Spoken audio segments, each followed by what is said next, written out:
Hello and welcome to another episode of Parental Assault. Today I'm going to be showing you how you can create your own minigame using the creative tools provided inside Geometry Dash.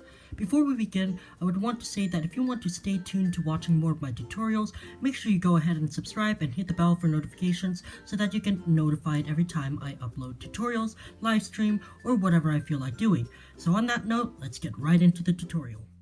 So in this tutorial, as you can tell by the title of this video, we are going to be introducing the main tools inside the creative inventory so we can fully understand what each function does.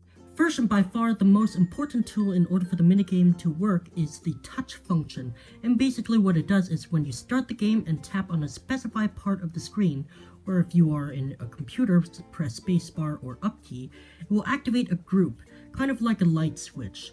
When you flick the lever on, the group will be the light turning on. When you press the edit object for touch function, you will see that there is a dual mode. This is where the tap on a specified part of the screen comes in, because if dual mode is on, whenever the player taps on the right side of the screen or press spacebar, it will activate one group. If it is off, whenever the player taps on the left side of the screen or pressed up key, it will activate another group.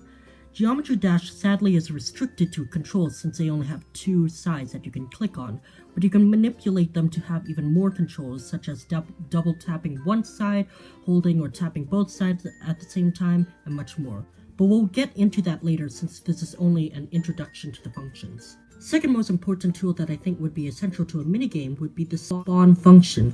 It doesn't really do much, but it basically acts as a delay trigger, which for some of you millennials out there who play Minecraft like me, acts like a redstone repeater. Some useful things you can do with this is a loop, which constantly activates each other and other groups. And it may sound confusing, but I'll talk about that later. Next function I'm going to be talking about is the stop function. Not very many people use this, especially if you are not creating a minigame, but the function basically stops an active function going on, such as a loop I was talking about earlier.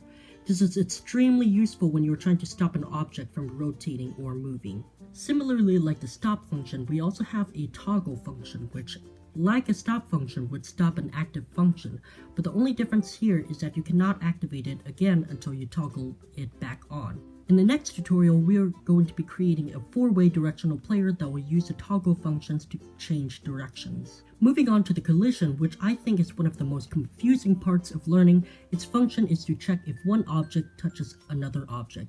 This does not work with just any block, but specifically this block is usually used mainly for the player. I'll show you how you could use that after we created the three concepts of directional movement. The move function is basically straightforward to what it does, and for the minigames, it almost does exactly the same thing. But for some of the movements, we use the use target to follow specified blocks. You do not have to know about the use target unless you're using the rotational movement concept. The count and instant count act similarly, but I personally use instant count since it has more flexibility, specifically dealing with numbers. I also use it because I personally am a programmer and use equal sign, less than sign, and the greater than sign to determine if a condition is true, like 2 is greater than 1. Speaking of numbers, they act as variables, meaning that they can be calculated to find different things. My simple addition or subtraction calculator in Geometry Dash is a great example of using this concept. Pickup is basically what changes the variables to go up or down in numbers. The follow function is also straightforward, and just like how it says in the name, it has an object follow another object. And the final essential function creating a minigame is the on-death function, and basically activates once after you die in-game. With all this information in mind, I hope you have a better understanding in what all these functions do, and if you are still confused about a particular function or a function I have not mentioned and do not know anything about, go ahead and comment down below and I will gladly help solve your problem. If this tutorial helped you, hit that like button and subscribe to my channel so you can learn more about these tutorials.